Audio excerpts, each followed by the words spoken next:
Hello everyone, you are listening to yourradio.com with DJ Sakara, and we are about to begin yet another interview as part of our community interviews with the Misfits of Society Guild from Baja. And I have a couple of their council members with me today to do the interview, Noob Sabat and Rohan Scenarius. And as usual, Viceroy is here to pester us.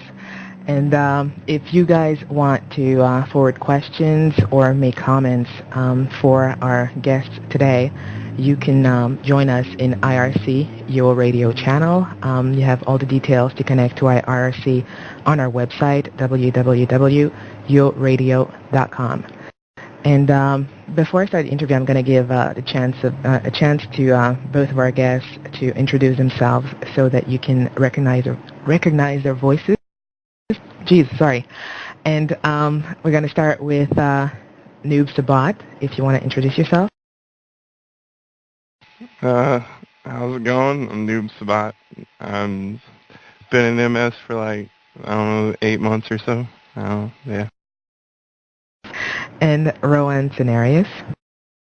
Well, I'm glad to be on the air. I'm Rohan Scenarius. I've been in Misfits for over a year now. Yeah.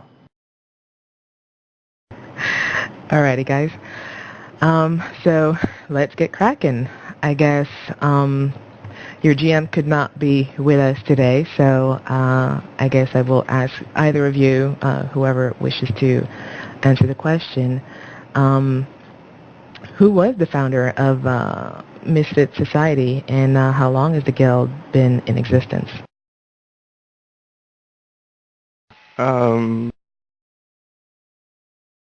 Yes, Rohan. Well, Aslan was the original founder. Him and Tony, we just call her Tony, so I can't remember her last name right now. But they founded the guild. It's been in existence for at least 3 years.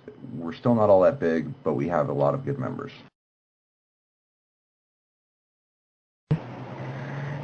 And so basically they're like both a GM, or Aslan is a GM and Tony's like co-GM or something? Or is he still even playing? Yes, Ron. They're mutual GMs. They're both completely in charge. We have to listen to both of them equally. If Tony says something, it usually goes. If Aslan says something, it usually goes. And if they get into a dispute, we just stay out of it. Smart decision. Now, as for the guild name, I find that rather interesting. Why would you guys call yourselves Misfits?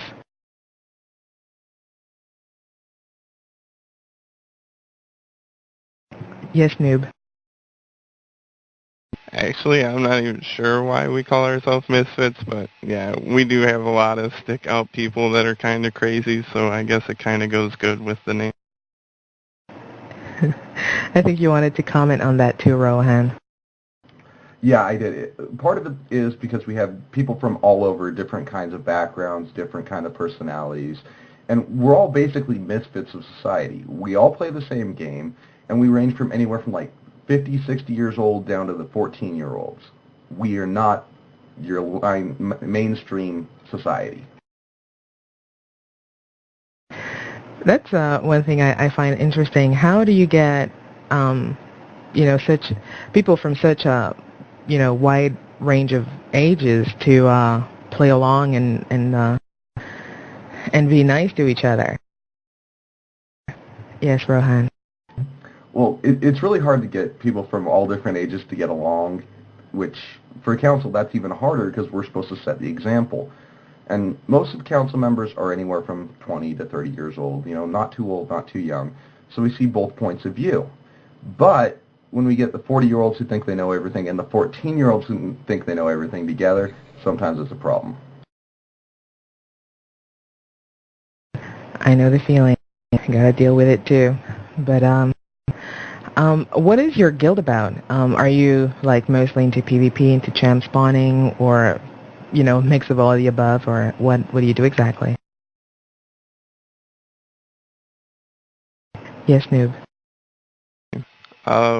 We do mainly spawning, but we have our, few people that enjoy PvPing, And the only time really everybody PvPs is like if we get raided or whatnot.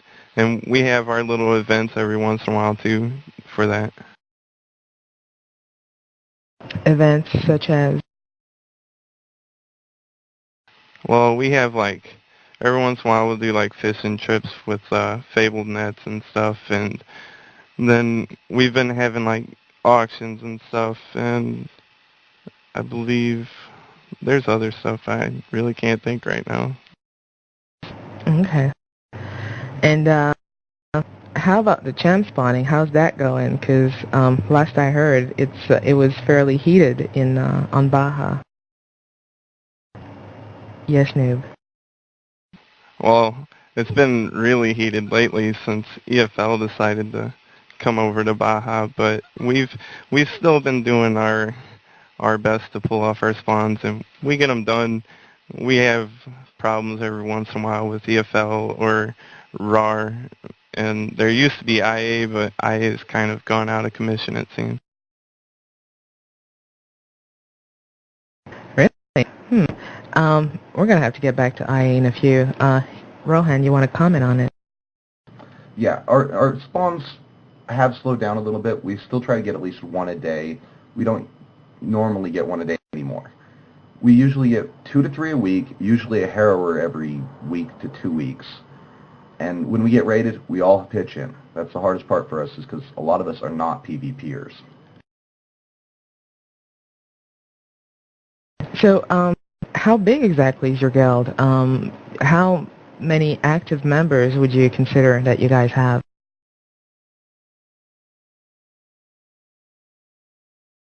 Yes, Rohan. Well, technically we have 52 members at this point in time. At any given time, we're lucky to have 6 to 7 on, and for the most part, we only have 10 to 15 active members. Wow. So that can actually get fairly hairy if you're getting raided with less than 10 people.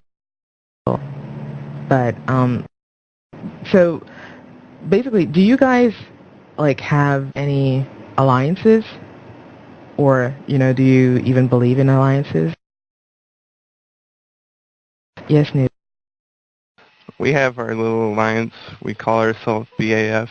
I can't tell you what it stands for because I don't even know, but it consists of us, MS, and then Emerald Sashes. They're really the two main players in it, and there's a couple other little people in there, but mainly it's just us and the Emerald Sashes.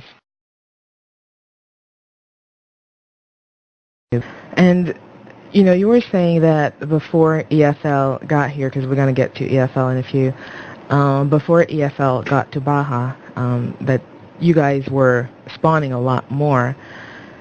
Was there like no real competition? I mean, actually, before I ask you guys that, I guess I should ask you first of all, what kind of a guild are you? Like, do you guys raid for default, or do you normally don't raid other guilds? Yes, Rohan. Well, the only guilds that will ever raid are the people who have raided us. We don't like to raid just any old guild. We'll raid Roar if they're doing a harrower, or sometimes even when they're doing spawns. Problem is we don't usually have enough members to raid, so it'll be like 3 of us trying to take on a 20-person spawn. It just doesn't normally work very well. Okay, so basically you're non-raiders, but so you were saying like prior to EFL coming, you guys were spawning a lot more. I know SI Spawners Inc. basically say they're not raiders either. So I don't think you guys should technically have a problem with them. But which guild would you consider were probably like the biggest competition prior to FL coming to Baja?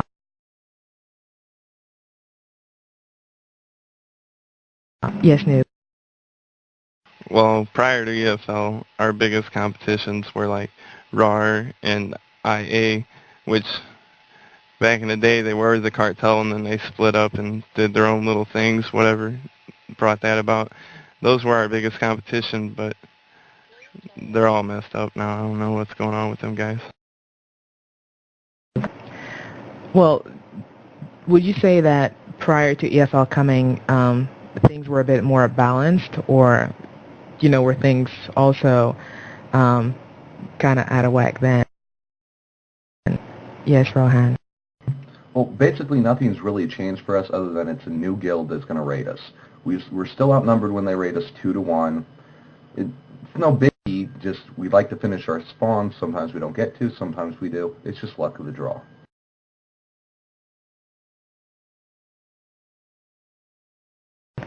And how do you feel about visiting guilds like EFL? Do you think that they hurt the shards that they visit, or do you think that they just bring more spice to it? Yes, Noob.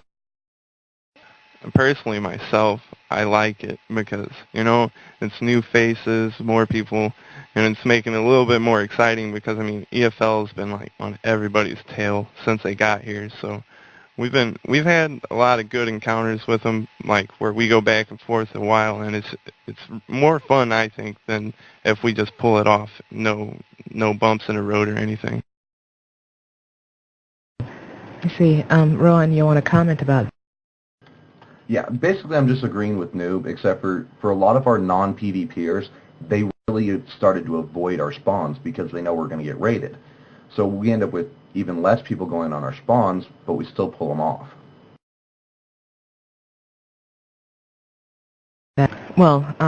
That is a bit the purpose of EFL, to basically to beat the shard, to the point where your members will no longer bother trying to fight because you can't win the fight.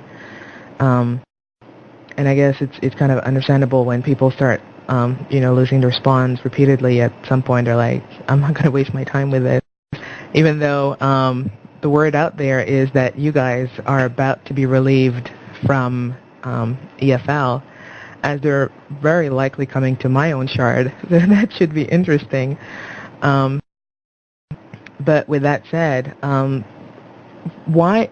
Actually, that's one question I always wonder about when I encounter smaller guilds, like your own guild right now. You guys are saying that you have between 6 and 10 people when you're doing your spawns, which makes it not only very difficult but nearly impossible to complete, especially when you have enemy guilds that have so much larger numbers than you, and very often most of their members are PvPers, whereas yours are not necessarily PvPers, which is a double disadvantage for you. And I always wonder, why do smaller guilds not just merge with other smaller guilds, so that you end up getting more numbers and have a better chance at fighting? Yes, Rohan. Well, personally, the major reason why I think we don't merge with any other guilds is it's hard to get that many people to get along. And once you start having problems in your own guild, it's hard to keep it together, and eventually it just dissolves, and you lose connections with the people in the guild. Everybody in this guild, I consider basically my family. They're there for me. I know they got my back if I need something.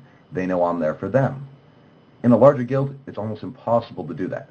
That's why I personally prefer smaller guilds. I hear you on that, but I think it's also possible to have that family kind of feeling even in larger guilds. I know my own guild has grown to rather sizable numbers. Sometimes you want to kill half the people in the guild, but I think most of the time, depending on how you select the people that join you, you can get something that's pretty good going. And I guess that leads me to my next question to you, which would be, what are your recruiting policies? If somebody wants to join MS, how would they go about it? Yes, Noob. Well, the way we do it most of the time is they have to get on the website, fill out an application, and they have to have a member in good standing to vouch for them, saying that they're okay to join.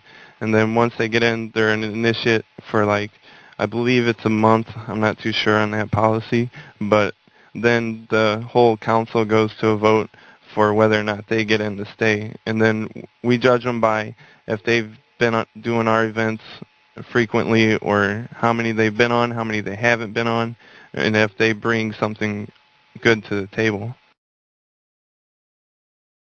Okay. Yes, Rohan. Just a quick point on that. It's a 2-week initiateship.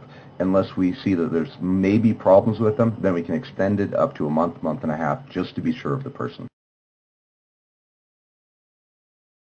Okay, so basically, so if someone does not have a sponsor, if they don't know anyone in the guild that can vouch for them, are they pretty much SOL, or, are there alternatives for them? Yes, Rohan. Well, there are alternatives. I mean, anybody can join our guild, and I mean anybody. All they have to do is come to our website, which is UOMisfits.com, and apply. Then one of the council members, or Aslan or Tony, can guild them as an initiate. At the end of their initiateship, they have to have a full member that's willing to vouch for them, which that gives them 2 weeks, a month, to get to know at least one of us pretty well that we would be willing to vouch for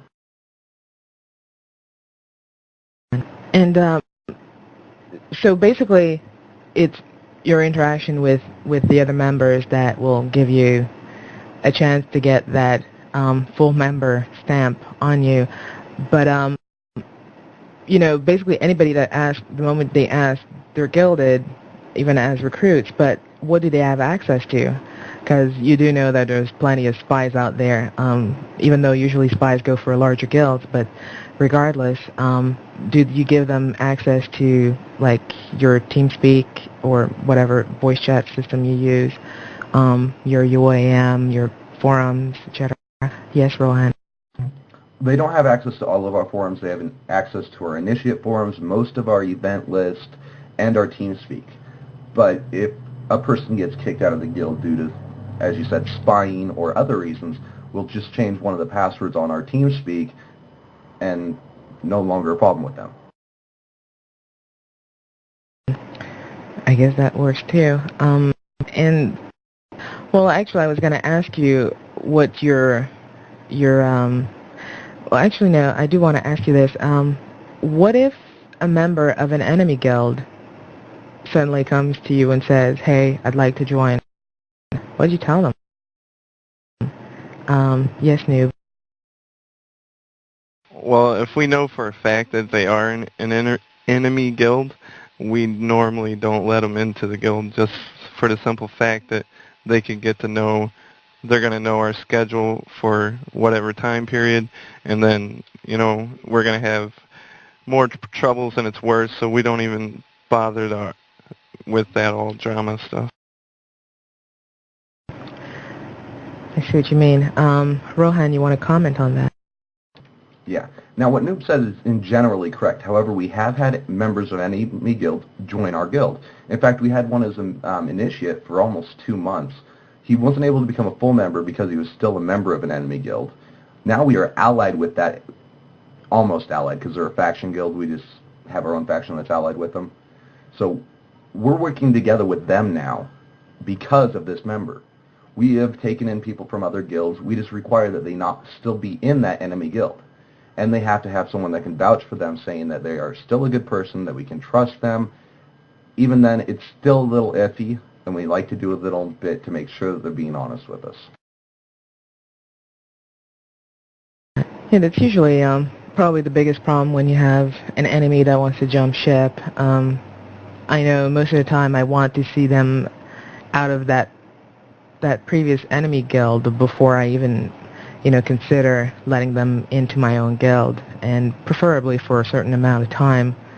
See them running around free agents for a bit, because it's like, I don't know, it's somebody that just like resigns from an enemy guild, and all of a sudden it's like, hey, can I be your buddy? Or they're still in the enemy guild and they're like, can I join you guys? Makes you wonder, like, why are they leaving their guild or whatever. But I'm just like going back, I guess, to you were talking about Roar and I just to help out the people that are listening right now. These two guilds, were they working together or are they working against each other? Yes, Noob.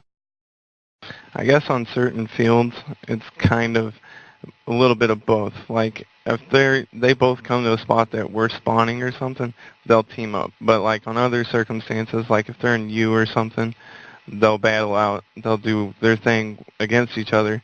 And then again, it all depends on like the friendship alliances that people have between the two guilds, you know? Yeah, I see what you mean. But when we had that interview with, God, which guild was it? I think it was with both SI and EFL. We had a number of the Insane Asylum members in IRC, and I'm kind of like wondering, you're saying that right now they seem to be going through a rough time or something? They're like disappeared or something? Yes, Noob. I'm not sure if it's so much that they disappeared, but as far as like them raiding us and stuff, we haven't been seeing them as much as we have in the past. I know that I've heard that they're actively recruiting and trying to get more people. I don't know if that's because their numbers have gone down or what, but as far as their action against us, they've really cut back. Which can only be a good thing for you guys. I mean, the less people breathing down your neck, the better it is. But I've been wondering, because I'm looking at, like, Atlantic, for instance. The one place, I guess, that gets rated the most and that people yet still seem to enjoy the pain of doing it is Despise. How's that on Baja? Do people actually try to do Despise repeatedly? Yes, Rohan. Well, I've been known to get some PvPers together and do Despise, because at Despise we pretty much are guaranteed to get raided. We like to do it when we have a lot of PvPers on, just because it gives us a fight. It gives us something to do that's fun. Most of the time, it's not a recommended place on Baja, and it's definitely not a good thing to get into unless you want to be raided. Yeah, I think it's pretty much a consensus on every shard. When you're looking for some action, it's, you just go to the spies. But you were mentioning that you don't have, like, some of your members are not PvPers. Do you have, like, do you make it, I guess, a requirement that people try to train PvP, or is that really left up to the people to, learn if you want and don't if you don't want to? Yes, Rohan.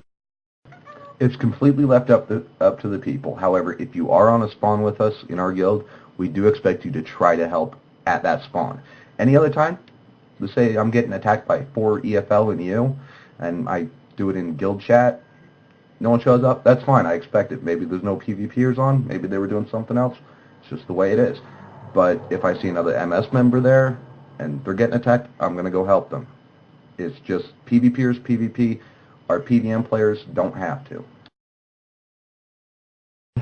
Okay, you want to comment on that too, Noob? Yeah, he stole the words right out of our mouth, my mouth at least. At one time, I suggested that we bring, like, the initiates or whatnot to our PvP practices, like have them come to 1 or something, just so we know, like, what level they're playing on as far as PvP, so we know when we get raided at our spawn or whatever happens, we know who's back to watch a little bit more than others. But that idea got shot down, but yeah, we don't require people to PvP. When it comes to getting a raid, that's, it's, you got to survive. That's what you got to do. We don't care if you take people out to stay alive, so we're not wasting reses, pretty much. I see. But I guess my thing about this is basically if you have people that are not coming to help you out, you're kind of in a position where it's going to be hard for you guys to ever really complete any spawns or getting more people wanting to join, at the same time coercing people into training can make you lose some people. But then again, if you're going to be playing foul, you should learn a little bit of PvP if you are to have like any kind of chance of surviving. Yes, Rohan.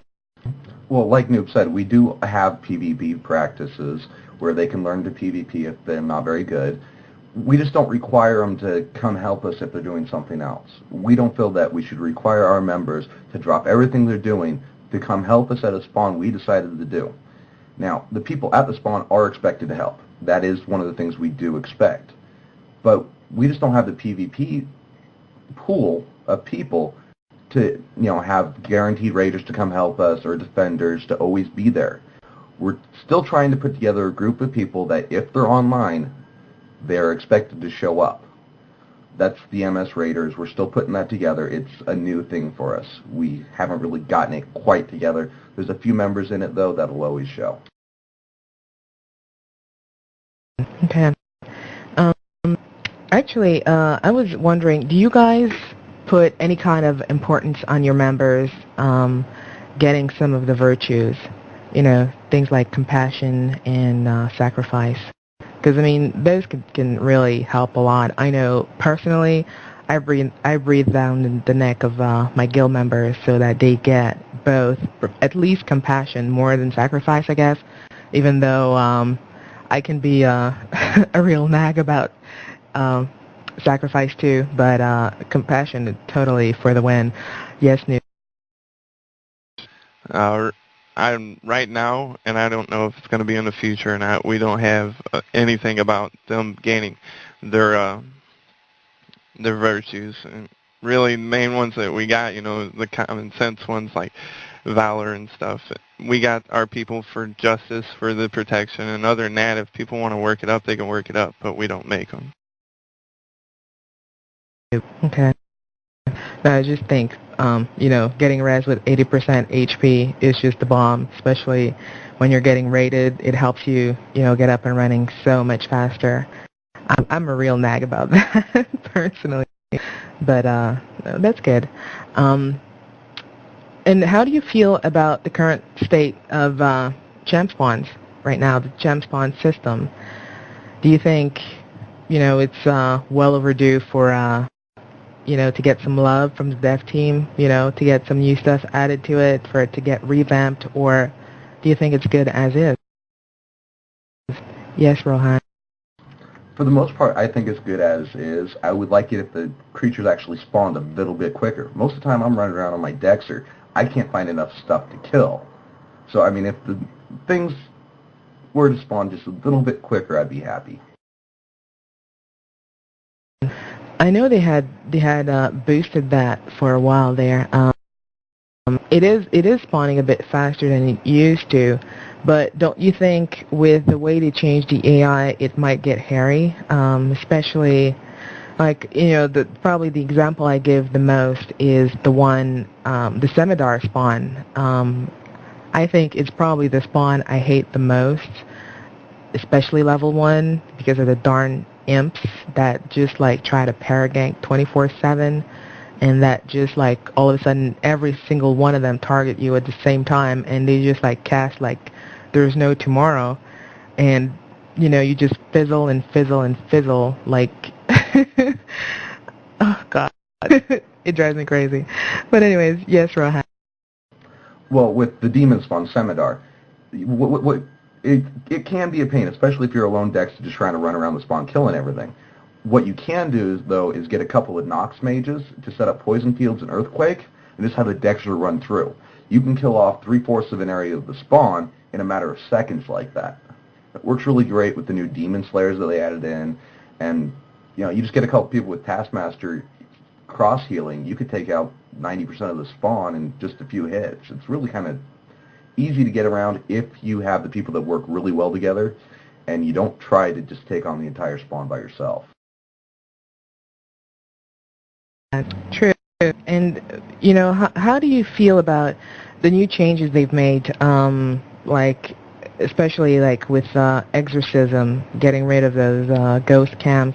I don't even know, I just realized I've interviewed, 2 guilds from Baja, you're the third, And I never actually asked you guys if ghost cams were ever really a problem on Baja.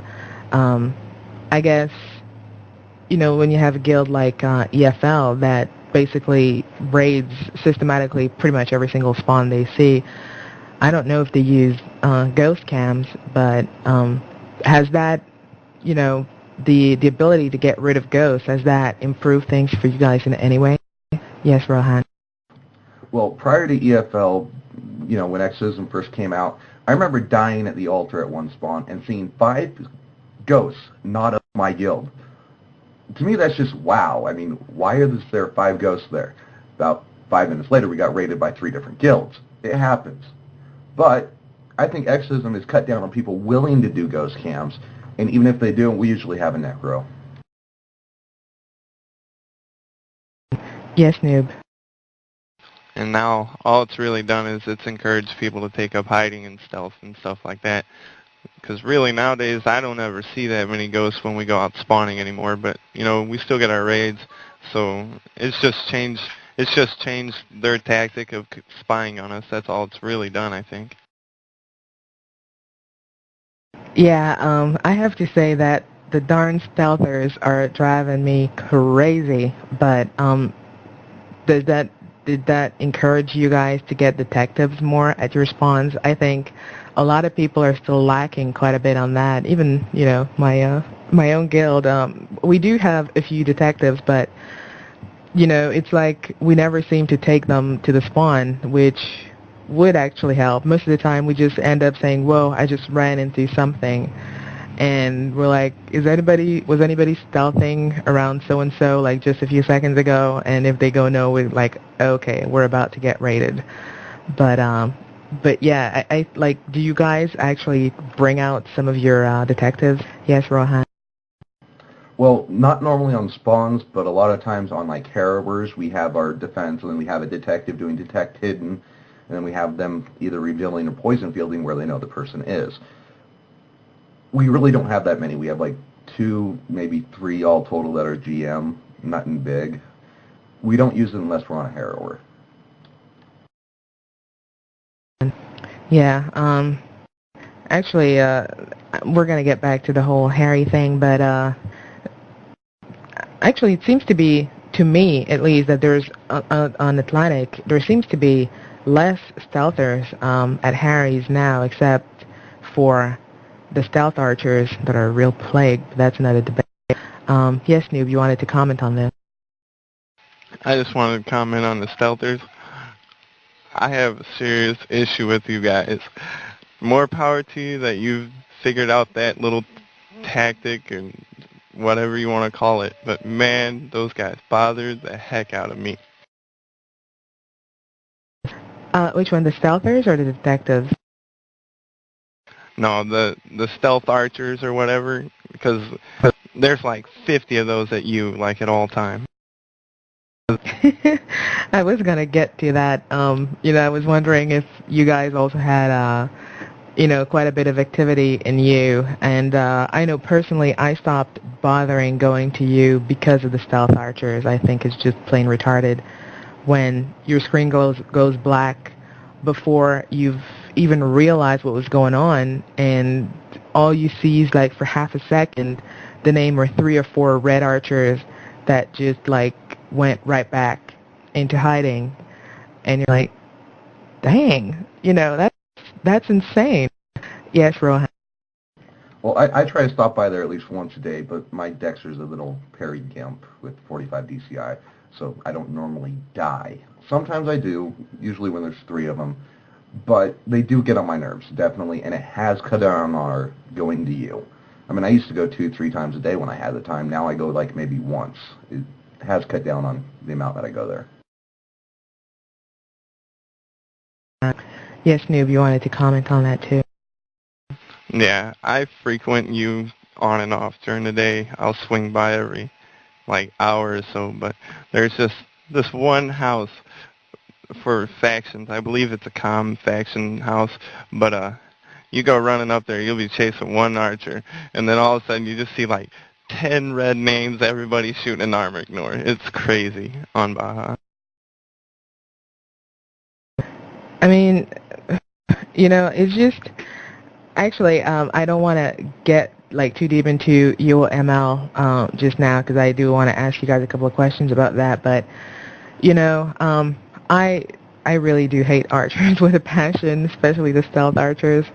That spam armor ignore. You just want to kick their butt in real life. But with the new expansion coming out, there will be poisoned arrows, and there are these runic bowcraft toolkits, and it's like I haven't crafted anything with it yet. I'm just like too afraid to even see what the heck's gonna come out of that. But don't you guys feel that archers are getting like way too much love right now from the dev team? Because it's just like, it's really totally insane. Yes, Rohan.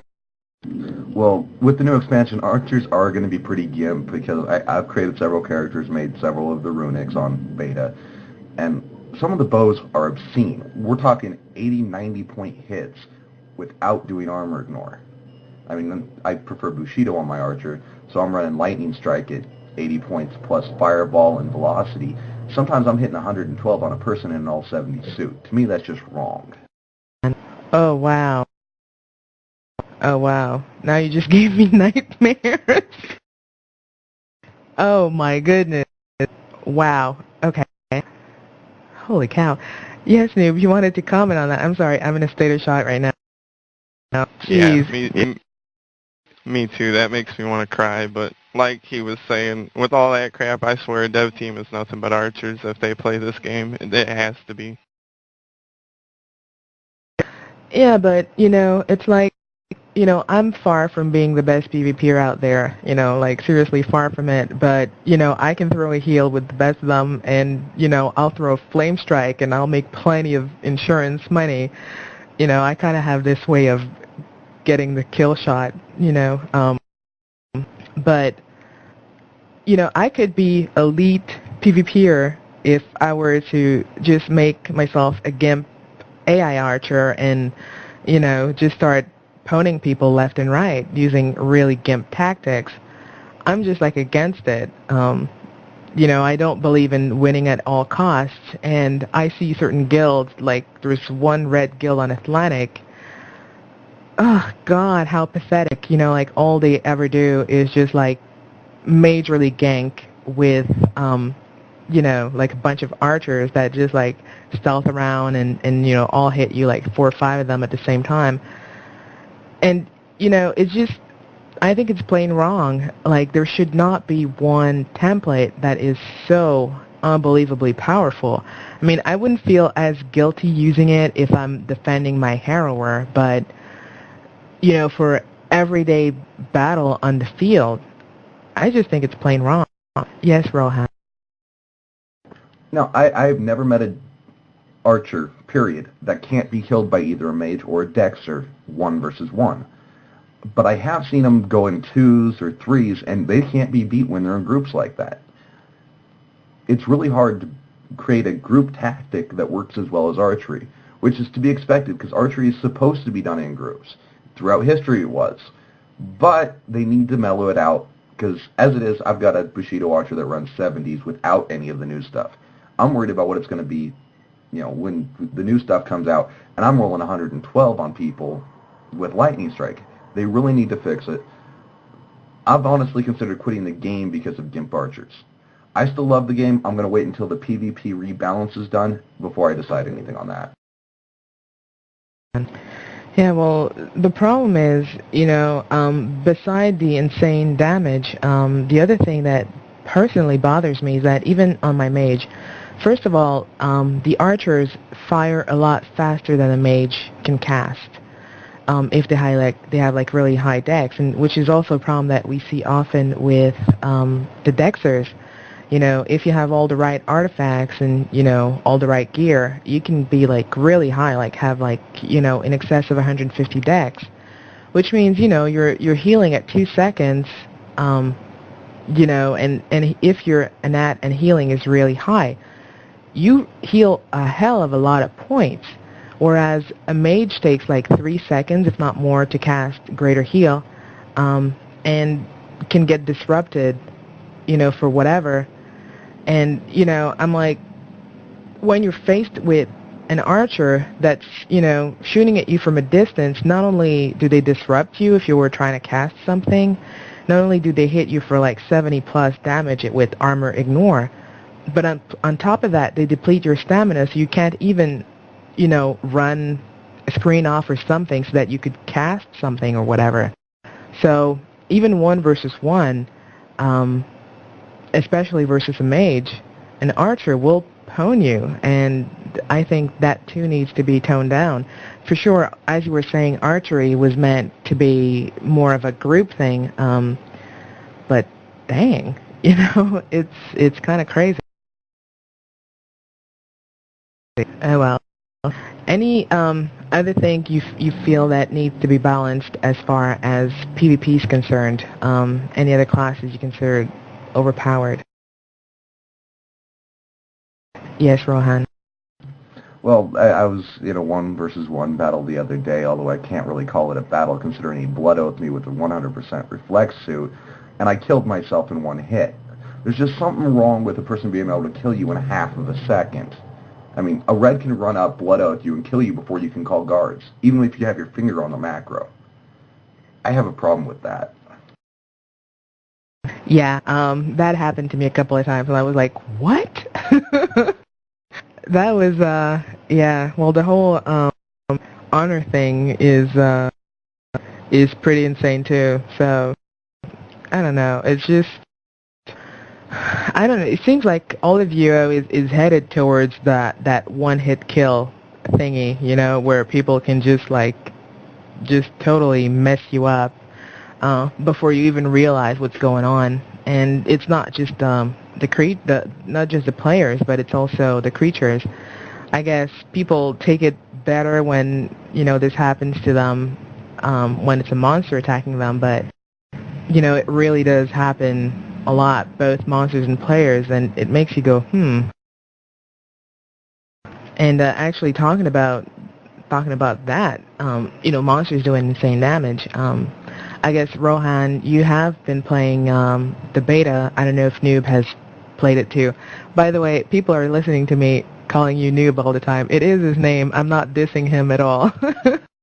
But, yeah, Rohan, you were saying that you tested, you beta tested Mountain Legacy, and I was wondering, what's your opinion on the creatures in there? I know I've done a few of the quests, and I think some of the creatures, hit pretty darn hard. What's your feel on the whole thing so far? Yes, Rohan. Well, personally, I like the new expansion. It does, direct you towards group activities. I didn't run across a single creature that I couldn't kill with the Dexter, though. Even Red Death and Bedlam, with a good 70 suit and 45 DCI, I was able to kill with the Dexter by myself. I mean, yeah, you need 140 Dex and 120 Anatomy for healing, but it can be done. Remember, this expansion is not about solo players. It's about getting people to work in a group. I mean, if you want to solo a Darkfather, go solo a Darkfather. But the new expansion, I think, should be for group activities, and I'm glad they're doing it that way. Yeah, there's no doubt that most of the quests that are actually worth doing are definitely meant for groups. It's good and bad in a way, because I think it might be a deterrent for some of the people that are more of solo players. They're probably going to go why should I buy it, since, it's a group thing and I don't really hang out with groups.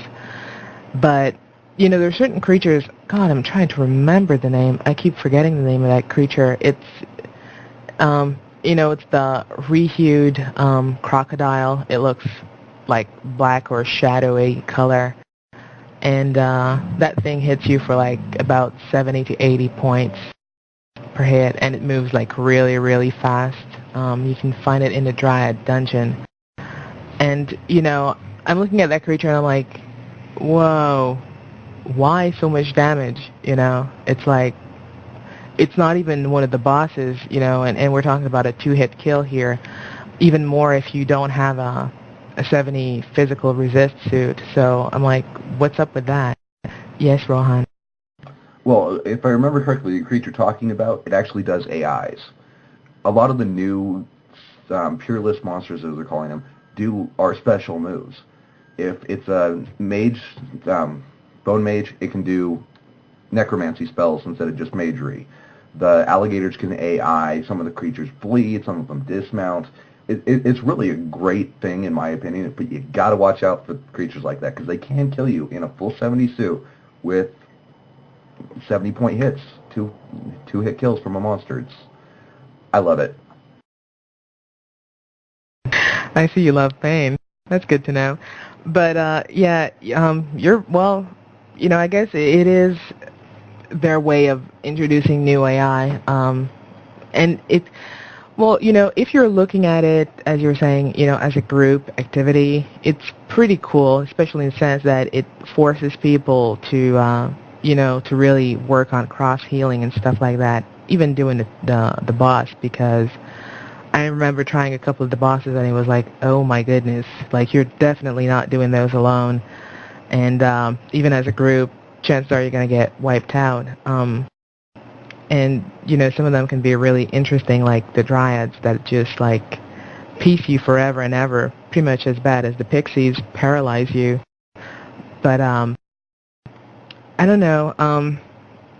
Part of me still has kind of mixed feelings about it because, in a way, I kind of find that they're overpowered.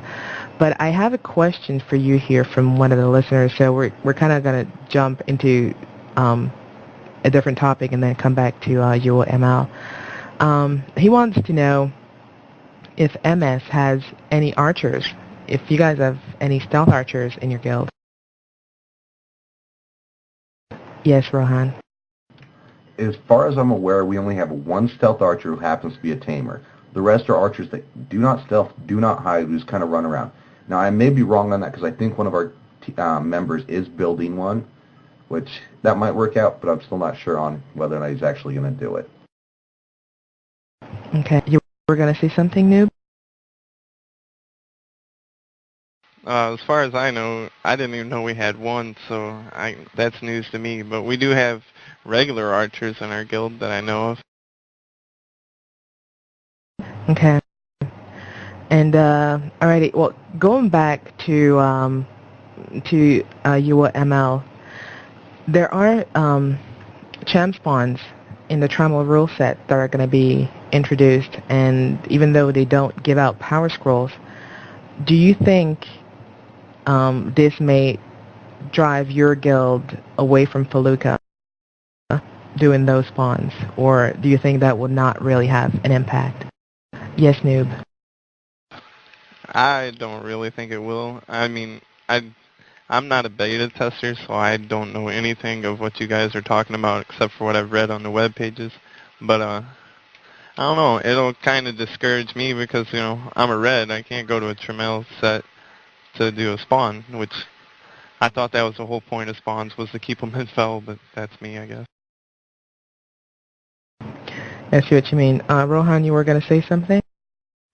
Yeah, I don't think it'll really keep us from doing fell spawns because that's the only way you can get harrowers. I mean, even with the new spawns, you won't be able to do a harrower in Tram. So we're still going to need to do fell ones. We're still going to want to do fell ones because we still want those stat scrolls. See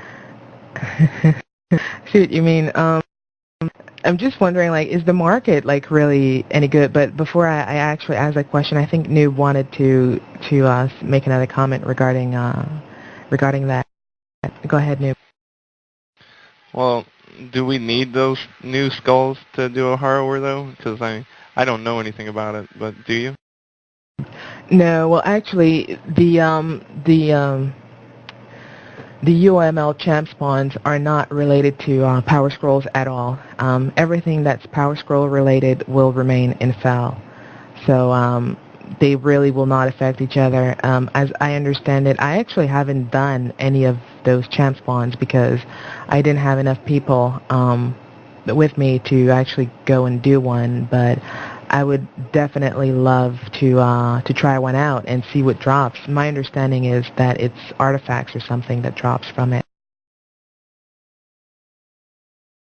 But how are Power Scrolls doing on Baja? Because I know in Atlantic, unless you got a 20 or 25 stats, you're really not selling them much. Some 15s will sell, but you know, pretty much everything else is toilet paper. Yes, Noob.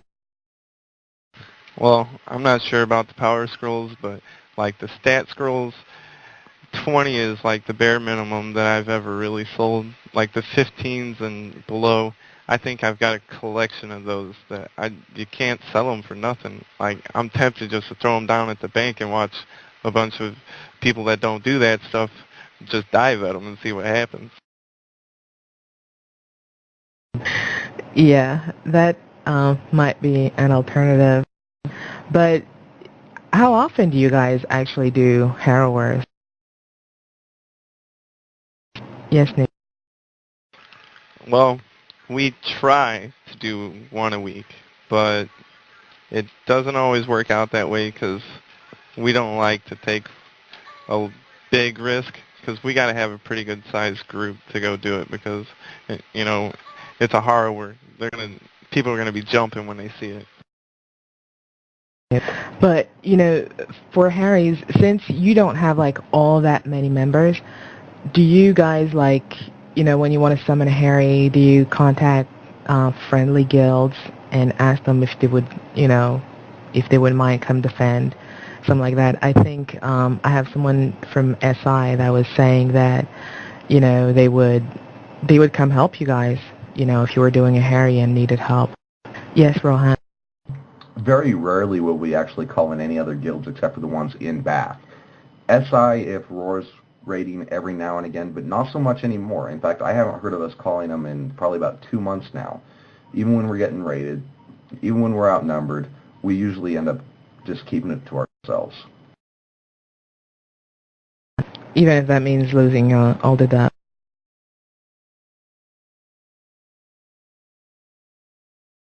Wow. Alrighty. Yes, Noob. Well, the call for backup, that's all up to our two leaders, which is Aslan from our guild and Tofu from the Emerald Sashes. So it's really up to them if they want to get overran or not. So the choice isn't really up to everybody. But wouldn't that like help you guys out? Or isn't there like, you know, or is there like more politics involved there? Yes, Noob. I don't think it's so much politics. It's just how everybody feels that day, you know, whether or not they show up. Like, we've had times where SI just shows up out of the blue and help us, but we generally try to keep to our own because we don't like people thinking that we're wusses and we need that, I guess you could say. Yeah, I know what you mean. But, you know, with that said, FL, like I said, based on something I was reading on one of the on the TBH forum, actually, they were saying they're now going to Atlantic, so they should be leaving, I'm assuming, in the upcoming, you know, next 2 weeks or so. That's just me here saying this because, you know, I don't actually have any official statements from OG or anybody else in EFL, but, you know, from what I was reading on the TBH forum, they're leaving pretty soon, and therefore, how do you think things are going to change on your shard? Because, as you're saying, IA is apparently rather inactive at the moment. I seem to understand that the only real threat that you guys have been dealing with is ROAR. And so how do you think things may change after EFL's departure? Yes, Rohan. Really, I don't see it changing that much. The only difference is change the guild tag from EFL to ROAR. If one's going to raid us, the other one won't. When one of them raids us, we just kind of fight them off and deal with it. The only difference is we're going to be fighting people that we knew prior to EFL instead of EFL. Yes, Noob. We've never really had a shortage of people that are willing to raid us, so I think with EFL stepping down, there's going to be someone else stepping up. So I got to agree with Rohan on that. We'll be at the same level. We just won't have, because most people don't do the wither spam like EFL does a lot when they raid like our harrowers and something like that. So it'll just change our tactics a little, maybe, unless everyone else changes their tactics on raiding, of course. Yes, but at the same time, it's still one guild instead of two raiding you, so you might actually get somewhat of a breather. I don't know. I guess I'd rather have just one person coming after me than two. You actually have better chances, I guess, and it might spark the interest of some people to come out and play more if you have less fire to be on there. Yes, Rohan.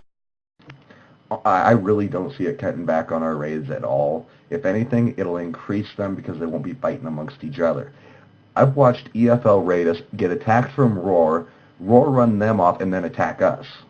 And I've also seen them work together to try to kill us, and I've seen Roar and MS work together to try to kill EFL. So honestly, I think it'll cut back, increase our raids, because they won't be fighting amongst themselves.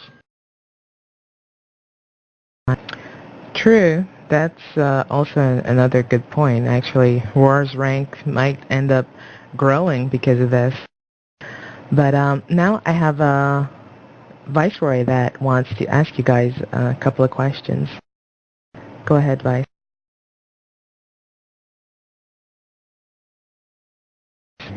I think Vice got abducted by the aliens this time. Well, I guess I will... Yeah. Oh, he's back. Never mind. Yeah, I had somebody shouting at me, so I'm sorry about that. Yeah, I had a question in which I wanted to ask and everything. Yeah, basically I always ask a question in which I always give out to, everybody that we always have on our shows and everything. And the question I want to pose to you guys is, how would you guys feel about a pre-UR shard if EA were to create one? Would you guys be in favor of it, or would you be against it? Are you not into that kind of thing? Or, I'd just like to see where you stand on that. Go ahead, Noob. Oh, I would be totally for it. I didn't start until Renaissance came out, but still, I would be totally for it just so I can play it and see what it was like before Renaissance came out, because everyone tells me, it was so much harder back then. Everything was so much harder to work for, and I think it would be cool. Wow, you really are, Noob. Oh, man. Go ahead, Rohan. Okay, I started when the game first came out. I really loved it, but I wouldn't go back to the first, 2 months of the game when I could train a hind, just one of them little female deers, to kill a dragon. To me, that was just fun. I would love to see a pre-Renaissance shard just all the way back. I loved the old game. I liked it when I could kill NPCs and go red. That was one of the things I loved to do. I miss that. I want it back. Yeah, I can totally relate to the feeling and everything. And, yeah, go ahead, Sakura. Well, just a question about that. Every time somebody tells me they want it back, I can't help but play the devil's advocate because, mind you, I would like a pre-UR shard because I do have a lot of fond memories from that era. But at the same time, I know how I've been spoiled with some of the new changes, and I think going back might be difficult.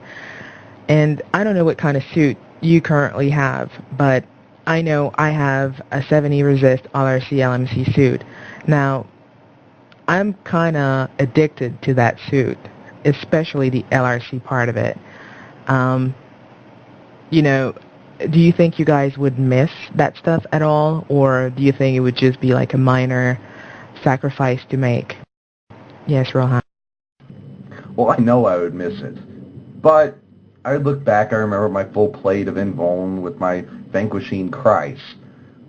I miss that stuff too. I miss having 68 armor class instead of these 70 resists. I mean, yeah, my PvP suit will, it holds its own, but it's not like yours, which is 100% LRC, LMC, 70s resist. I can't afford one of those. I've got maybe 3-4 mil in game tops. So to me, it's not that big of a sacrifice. Yeah, I can totally relate to the feeling. You basically, back in the day, it was just like a lot more simplistic, and a lot more community and stuff like that. And I loved the fact that, you go around with regents actually on you rather than, regents out of thin air, basically with the LRC suit. I think they ought to cap it, but, that's another story. I'll save it for some other time. Go ahead, Sakara. Me? No, I'm good. I'm good. Okay. Sorry. No, I was gonna comment on something, and then my mind went blank. So I was like, okay, quiet time. So you can go ahead with your other question. Sure. Basically, I know you pretty much already said this before earlier during the show and everything, but could you go ahead and tell all our listeners out there who want to know about your website more and visit it maybe, could you tell them like the website address for that? Go ahead, Noob. It is www.uomisfits.com. All right, excellent. Well, we're just about to the end of our show here. I do know we got a bunch of things coming up tomorrow and everything, in which we got to prepare for. So I don't know if Sakara has any more questions, or if she's really, thought about what she was going to say. I'm kind of scatterbrained today because with all these upcoming events. So if I'm just looking forward to get through the weekend for the most part. Sakara, do you have any other questions, or have you thought about it? Yep. Sorry about that. And yeah, you will survive the weekend because I have many months ahead to abuse you some more. So just take it easy. You will survive. I do have another question for you guys, and actually I have a comment here that I just want to pass along, and then I'm gonna have another question for you guys. It's just I've gotten this message that a lot of the RAR guys got banned for using a third-party program. I don't know if this is factual or not. This is just an information that has been passed along to me. So I'm like, oh wow, fine. But I know that there have been quite a lot of banning going on, quite a few shards for people using third-party programs. So if they were, that's once again more people off your back. Yes, Rohan. Well, I don't know if a lot of them were or not. I know I've got several friends in Roar that I meet in tram. I don't go anywhere near them in Fel unless I have to. That I know did not get in trouble for any third-party programs. They haven't told me about any of that, so I'm kind of surprised. I haven't heard anything along those lines. Yeah, like I said, I couldn't really comment if it's factual or not. It's just information that's been passed to me. You wanted to comment, Noob? No, I bumped my button. I didn't mean to. Sorry. Okay. Well, I guess the last question I would have for you guys is, in the long run, where would you like to see your guild? Do you guys have like any big plans, or do you have like, something you would want to do down the road, or that, place you would like to see your guild at down the road, or do you guys pretty much, want it to remain the kind of little family that you got right now? Yes, Rohan. Well, I like the little family we have now. I wish that we had a few more PvP members, a few more spawners. But other than that, I like the guild basically where it is. I'd like to see us get a little bit bigger, not too much though. Fair enough. How about you, Noob? I say the sky's the limit. Let's get as big as we can. As long as the family environment stays, that's all I really want. As long as we can keep in touch and we don't have those ton of members like in most big guilds that knows nobody, I say let's keep going. Just keep the environment that we have. Yeah, that's actually going to be a little difficult though. I mean, it is good. For being in a bigger guild, it is good to have quite a few people on because at pretty much any time of the day, you always have a pool of people that you can do stuff with. Whereas when you're a smaller guild, you can only really do stuff at specific hours. And if you're the one guy that's on the odd hour, then you're pretty much SOL because, there's really nobody to hang out with or to help you out when you need it. But, when you're in a bigger guild, then there's a lot more drama and internal conflicts and whatnot. So it's hard to deal with. But when you can find a good balance between the two, then things definitely rock. So that actually concludes it for me. I would like to give, first of all, thank both of you guys for joining us today for the interview. And I would also like to ask you guys if you have a parting comment you would like to make for the people that were listening to the show today. Go ahead, Noob. Yeah, just want to say thanks for having us. That was really cool of you guys. And we're going to be having an auction in like a week or two, so be watching the banks for gates. That's really all I got to say. Alrighty, that was Noob Sabbat. Am I pronouncing this right? I'm sorry, I'm killing your name again. Yeah, go ahead, Noob. It's Noob Sabbat. And I got to give a shout out to Az because he told me to. Okay, so that was Noob Sabbat, council member of MS. And Rohan, go ahead. I just want to thank you for having us on the show. To me, it's been fun. I want to get the awareness that MS is an up-and-rising guild. We do want new members, and we want anybody that wants to join and is serious about being a part of a family-like guild. You might want to remind people what the website URL is so that, if people want to check you guys out or apply. Go ahead, Rohan. Very good point. It is at www.uomisfits.com.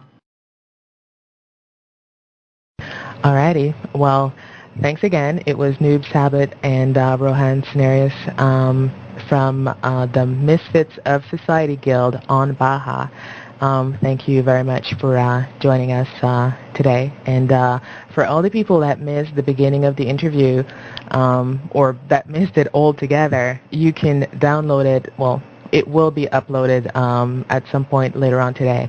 But as of later tonight and tomorrow, you will be, and in the upcoming weeks, you will be able to download it on our download section under interviews at www.uoradio.com. And everybody else, don't forget, we have a lot of stuff coming up this week. And this Sunday, I will be interviewing Deus Ex Machina Guild. And you guys definitely want to be around for this. And I think Viceroy has a couple of announcements to make as well. Go ahead, Vice. Yes, that's right. As Sakara was saying earlier and everything, we have a bunch of upcoming events in addition to the upcoming interview on Sunday with the guild in which he named, which I think is from Atlantic. I'm not sure. Is it from Atlantic? No, they're not from Atlantic. Oh my god, I don't want to say something dumb here. I think they're like from Chessie. Let me check this right now. Oh, okay. Okay, well, while you're looking into that, I'll go ahead and give the rest of this announcement. Basically, we got two UO Town Hall meetings coming up this weekend, as you probably know. We have the London UO Town Hall meeting coming up tomorrow, Saturday. Yes, that is right.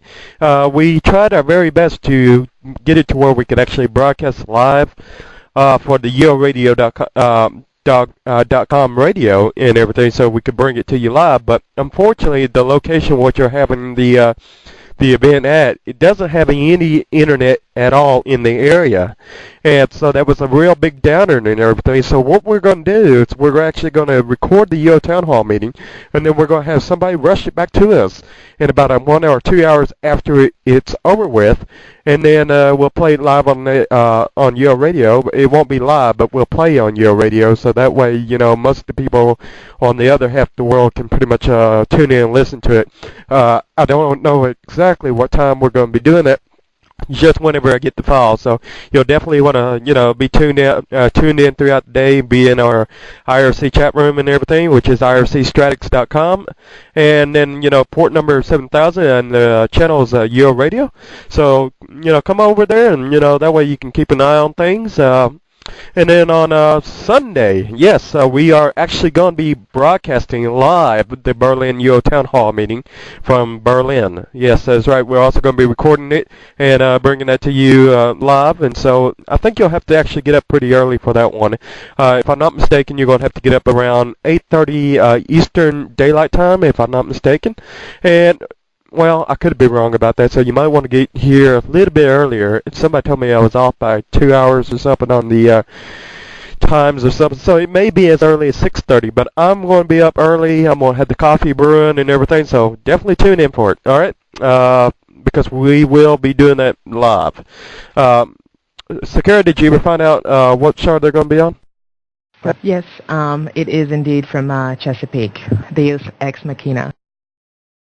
All right, and looks like it's, like she said, it's from Chesapeake, and so we do look forward to seeing you all this weekend in our IRC chat room. And then, of course, on Sunday after the about 2 hours, I think it's about 2 hours at the UO Town Hall meeting in Berlin, we're going to have that interview with this guild from Chesapeake. So be sure to tune in, and as you can see, I've been quite busy. Yes, indeed. Alrighty, well, once again, thanks to Noob Sabat and Rohan Scenarius for joining us. And thanks to everybody that joined us in IRC and on ICQ. And don't miss out on both the town halls and on the interview this Sunday. And we will have many more interviews coming up in the next few weeks. Actually, Viceroy, I just wanted to check with you. Tomorrow, are we having the talk show, or is that bumped with the town hall? A very good question. That will probably be bumped because I do not know exactly when we'll be getting that file, but more than likely, yes, it will be bumped. Alrighty. Well, you guys should just stay tuned either way. There will be a lot going on this weekend. So once again, thank you everybody, and thank you for listening to us. Thank you to the members of Misfits of Society, and don't forget to check out their website if you're playing Baja and looking for a good guild to join. So thanks again everyone, and we will be seeing you again sometime soon. Take care. Bye-bye.